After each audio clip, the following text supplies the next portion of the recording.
Smart city એવા સુરત શહેરમાં પ્રથમ વરસાદે ઠેર ઠેર રોડ રસ્તા ધોવાયા, પ્રજાના ટેક્સના રૂપિયા ગયા પાણીમાં।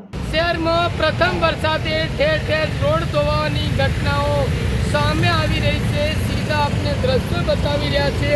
ડભોલી ફાયર સ્ટેશન પાસે આવેલા રોડની હાલત આપ જોઈ શકો છો। ઠેર ઠેર રોડ પર મોટા ગાબડા પડ્યા છે, ત્યારે વાહન ચાલકો જીવના જોખમે પસાર થઈ રહ્યા છે। ખાસ કરીને 9,000 કરોડની બજેટ ધરાવતી સુરત મહાનગરપાલિકામાં આવા રોડના કામો ખાનગી ઇજારદારને સોંપવામાં આવતા હોય છે। ખાસ કરીને ટેન્ડર પ્રક્રિયામાં જે શરતો નક્કી કરવામાં આવતી હોય છે, વેલિડિટી પીરિયડ પહેલાં જ ક્યાંક ને ક્યાંક આવા રોડ ધોવાઈ જતા ગુણવત્તા સામે જરૂર સવાલો ઉઠી રહ્યા છે। ખાસ કરીને આપ જોઈ શકો છો, ચોમાસાનો હજી રાઉન્ડ પણ બાકી છે, તે પહેલાં જ ઠેર ઠેર રોડ ધોવાઈ જતા સુરત મહાનગરપાલિકાની કામગીરી સામે જરૂર સવાલો ઉઠી રહ્યા છે।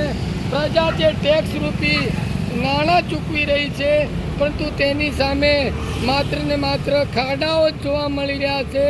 વાહન ચાલકોને પોતાના જીવના જોખમે પસાર થઈ જવું પડી રહ્યું છે। સીધા આપને દ્રશ્ય બતાવીએ છીએ। ડભોલી જે ફાયર સ્ટેશન પાસે આવેલો જે રોડ છે, એ રોડની દુર્દશા આપ જોઈ રહ્યા છો। ઠેર ઠેર રોડમાં ગાબડા પડ્યા છે, અને આ ગાબડા વચ્ચેથી વાહન ચાલકોને જીવના જોખમે પસાર થવું પડી રહ્યું છે।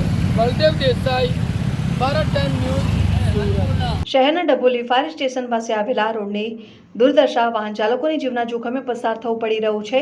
રોડમાં મસમોટા ખાડાઓ પડતા મહાનગરપાલિકાની કામગીરી સામે સવાલો ઉઠ્યા।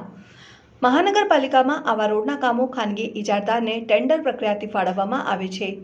રોડની ગુણવત્તા અને વેલિડિટી પીરિયડ સાથે કોન્ટ્રાક્ટરની જવાબદારી નક્કી કરવામાં આવે છે, પરંતુ વેલિડિટી પહેલાં રોડ ધોવાઈ જતા પ્રજાના ટેક્સના રૂપિયા પાણીમાં જઈ રહ્યા છે। મહાનગરપાલિકાની તિજોરીને નુકસાન થઈ રહ્યું છે। જોતા રહો ભારત ટાઈમ્સ ન્યૂઝ।